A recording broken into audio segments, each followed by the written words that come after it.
Welcome to Shabari farm house borewell. या ठिकाणी मी Shabari form हाऊसमध्ये माझा भाचा गौरव माई याचं मनपूर्वक स्वागत करतो. गेल्या वर्षी या प्लॉटमध्ये गहू टाकलेला होता, ती 10 पोती गहू आली. आता यावेळेस कपाशी लावलेली तुम्ही पाहू शकता. इकडे अतिशय सुंदर असा हा प्लॉट आहे. त्याचप्रमाणे या ठिकाणी देखील कपाशीचा प्लॉट लावलेला आहे आणि ही आंबाड्याची भाजी आहे.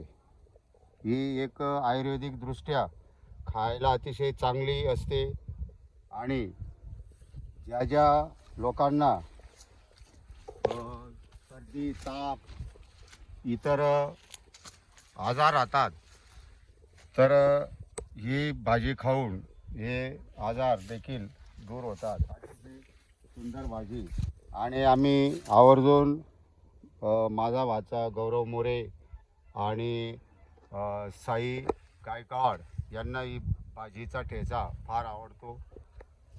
गेल्या वर्षी आम्ही या ठिकाणी शेतामध्ये आलो होतो, त्यावेळेस त्यांच्या दोघांच्या हस्ते या ठिकाणी आमच्या शबरी फार्म हाऊसमध्ये त्यांनी हे एक छोटंसं आंब्याचं झाड लावलेलं होतं. ते अतिशय सुंदर असं आणि त्याची वाढ देखील छानपैकी झालेली आहे. जेव्हा जेव्हा गौरव माळी याला मुंबईहून तो येतो, तो आवर्जून या फार्म हाऊसला भेट देतो आणि त्याने देखील हे एक छोटंसं नारळाचं झाड लावलेलं आहे. तुम्ही पाहू शकता हा जो प्लॉट आहे अतिशय सुंदर आहे. चारी बाजूला झाडी, काय झाडी काय डोंगर, आनंद आनंद. आणि ते समोर मंदराईचा जो डोंगर आहे त्या ठिकाणी यात्रा भरते. पोळ्याच्या दुसऱ्या दिवशी एक यात्रा आहे. आमच्या बांधावर अतिशय छानपैकी झाडं लावलेली आहेत. सुंदर आहे. आंबे पण मोठमोठे आंबे होत आहेत. या ठिकाणी आयुर्वेदिक दृष्ट्या हे जे शेवग्याचं झाड आहे हे देखील एक सुंदर असं झाड आहे आणि शेवग्याच्या शेंगा लागतात तेव्हा खूप खायला छान लागतात. या ठिकाणी आपण पाहू शकता त्याची हे सुंदर अशी ही कॉटन म्हणजे कपाशी, त्याच्या या कॉटनपासून अतिशय सुंदर असा धागा निघतो. आपण पाहू शकता अतिशय शुभ्र अशी कपाशी आहे आणि तिला रात्री जोरदार पाऊस पडल्यामुळे कपाशीला ओलसरपणा आलेला आहे.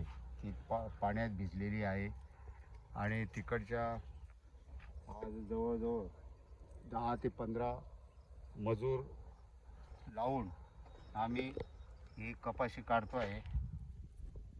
पावसाचं अतिशय वातावरण तयार झाल्यामुळे खूप घाई करतोय. पाहू शकता ही आंब्याची झाडं, नारळ आहेत, आंबे नारळ. या ठिकाणी लिंबाचं झाड देखील आयुर्वेदिक दृष्ट्या अतिशय छान झाड आहे. वरती अशा तऱ्हेने आज आम्ही या आमच्या शबरी फार्म हाऊसवर स्नेहभोजनाचा कार्यक्रम आयोजित केलेला आहे. त्यानंतर आमच्या आदिवासी पद्धतीचं एक छानपैकी जेवण त्या ठिकाणी आम्ही तयार केलेलं आहे. ते आता आम्ही खाणार आहोत.